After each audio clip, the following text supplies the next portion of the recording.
I would like to talk about this Cowboys thing a little bit, though, Joe, because I don't know, and I didn't do any research on this, but I highly doubt that in the history of coaching, has a coach had 3 12-win seasons in a row and not gotten a contract extension. Has a coach had 3 12-win seasons in a row, and for some reason, his 3 best players can't get contracts? So when Mike McCarthy's talking about like being fed up or frustrated with what's going on, it's like, I think there's good reason. Now, there's also good reason on the other side for Jerry Jones to be looking around and saying, hey, you want me to commit to you long term, and we're having some colossal playoff flops with rosters that I would say are pretty well put together. So, like, I think both sides have their grievances, but if I'm Mike McCarthy, like, I definitely get what he's saying. I'm a little pissed off that it's like my quarterback situation's in limbo.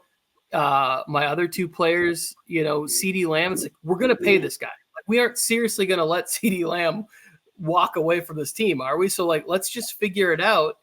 We should have paid him before Justin Jefferson. We should have offered him $33 million a week ago, because now it's probably going to be 34 or 35 million. Like, I'm on board with Mike McCarthy. I think he's taken a little bit of grief on this show from us in the past, but like, he's a good coach. He's won a Super Bowl. He's always got teams that are winning. Like, I don't think there's a reason why you wouldn't want this guy to be your coach. You could definitely do a lot worse. He's amongst the top 5 head coach winning percentages right now, actively in the NFL. Tony, you've seen that happen one time, probably in NFL history, where the coach has done everything he possibly can, and the team and the franchise just can't get it together, can't see what they got right in front of them. Marty Schottenheimer. It's Marty Schottenheimer. The Marty Schottenheimer thing was different, though, because that was like philosophy, and I don't think it was 3 12-win seasons in a row. It was one like 14-2 season, and then it was like, wait, what? They're splitting up from this guy who just basically had the team on the brink of a Super Bowl.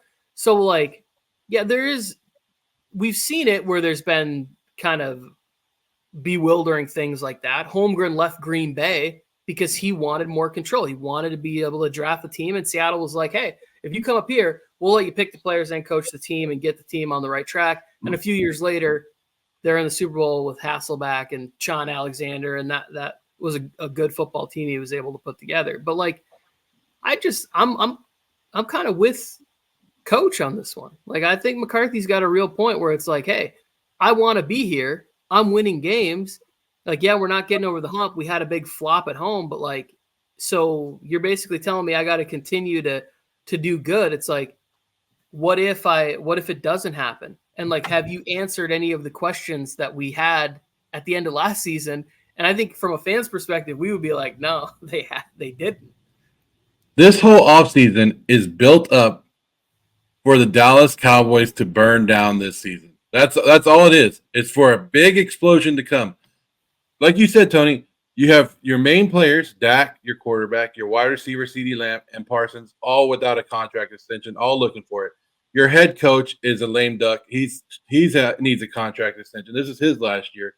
So basically, you're looking at him, and Jerry Jones might not have a lot left in him, right? It could be his last season. We're looking at, like, they're looking at him going, this is make or break season. We don't know if we want to sign any of you guys back, and we want to win a Super Bowl. We're tired of going 12-5 and not going anywhere in the playoffs. But then you take their best running back, Tony Pollard, and you let him leave, and you take your center and you let him leave in free agency.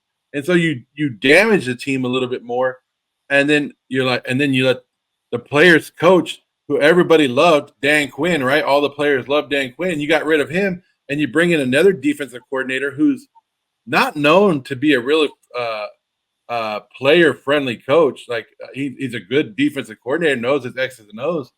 But, I mean, the guy he's an old-school defensive coach that's going to get in a couple of years, and I don't know if that goes well with the new school players. So I love it. I love it, Tony, because I can't wait until week 3, week 4, when the Dallas Cowboys are like 1-3 or 0-4, and this whole thing just explodes because Micah Parsons will get on his podcast and say something about his teammates and throw them all on the bus because you know it's coming. You know this is coming. Yeah, I was I was early on the, hey, everybody's overreacting. The Cowboys are going to be just fine. And the more stuff that's come out, the more I'm like, I don't know. Washington's starting to look like a really well-run organization, which hasn't been the case for like 2 decades. But I brought this up maybe 3 weeks ago or whatever. I think I'm missing something here. I don't know what's going on with this. But like, Micah Parsons was asked about his situation with Dan Quinn, and he was like, I don't think we've said more than 20 words to each other like since I've been here. Zimmer. Zimmer, yeah. You can't, like, to me that just doesn't make sense. And then he said the coach, like another coach came up to him and said, Zimmer wants you to do it like this, and Parsons was like, well, I like to do it like that. And it's like, that's not good. You don't want that going on between your star player and your new coach, because you have to side with the star player in this scenario, not somebody who's essentially on a 1-year deal, I would assume, unless, like he does hire Kellen Moore and Jerry Jones says, hey, you're keeping Zimmer as the defensive coordinator. Like, feels like they're all kind of on a 1-year figure it out. But let's be honest, 12-5 in the NFC, and especially in the NFC East, not that impressive. Like the last couple of years, it's not like the NFC has been the strongest conference. Like, we're letting teams that are barely 500 or under 500 make the playoffs in that conference. Like, it's 12-5. You're the Dallas Cowboys. I mean, a lot of people. You could probably plug in any head coach there, he'll at least win 9 games. I would agree that all 12-5s aren't created equal, but like still 12 wins 3 years in a row. That's impressive. Something.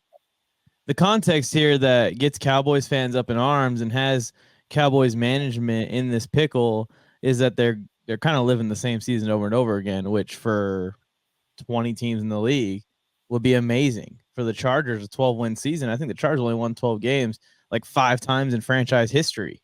So that's different. For us, winning 12 games, we're going to be celebrating like crazy, but the Cowboys doing it 4 years in a row and losing the first round of the playoffs, that's where they want to see the leaps be taken. That's where they want to see improvement, and that's not been there.